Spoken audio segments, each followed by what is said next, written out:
नमस्कार दोस्तों, जय छठी माई। जब भोर की पहली किरण गंगा के जल को छूती है, तब हर आस्था झुक जाती है सूर्य देव और छठी मैया के चरणों में।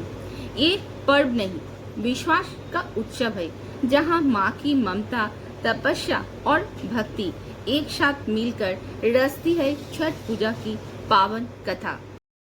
ओम नमो सूर्याय आदित्याय नमः। ओम छठी मैया नमः। हे सूर्य देव, हे छठी मैया, आपकी कृपा से ही संसार में जीवन संभव है। हम श्रद्धा, विश्वास और पवित्र मन से ये व्रत कर रहे हैं, हमारी मनोकामनाएं पूर्ण करें। सो फ्रेंड्स, आज हम आपको इस कथा की महत्व क्या है, आज मैं कथा बताऊंगी। जो बहुत प्राचीन समय की बात है। राजा प्रियव्रत नामक एक राजा थे। उनकी कोई संतान नहीं थी। उन्होंने महर्षि कश्यप से पुत्र प्राप्ति के लिए यज्ञ कराया। यज्ञ के प्रभाव से उनकी रानी गर्भवती हुई, परंतु जब संतान का जन्म हुआ, वो मृत थी।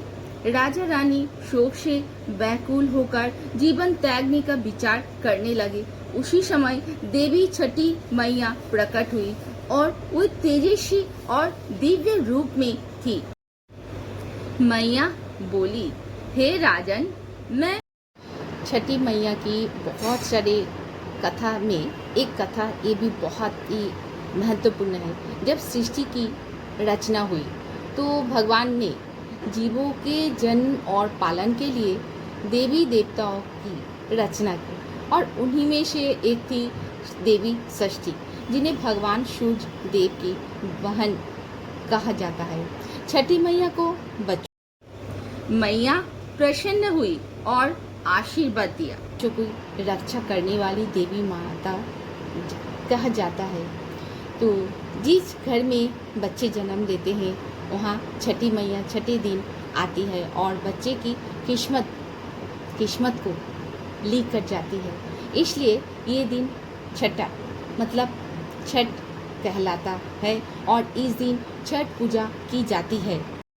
महाभारत के अनुसार सूर्य बुद्ध कर्ण रोज सुबह उगते सूरज का अर्घ देते थे और पूरा दिन नदी में खड़े होकर सूर्य देव की उपासना करते थे। इसी वजह से उन्हें अतुलनीय शक्ति और तेज प्राप्त था।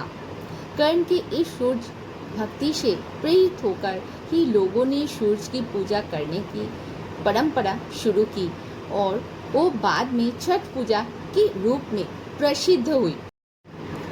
रामायण के अनुसार जब भगवान श्री राम और माता सीता 14 वर्ष का वनवास काट कर अयोध्या लौटे, तब उन्होंने कार्तिक मास के शुक्ल पक्ष को षष्ठी तिथि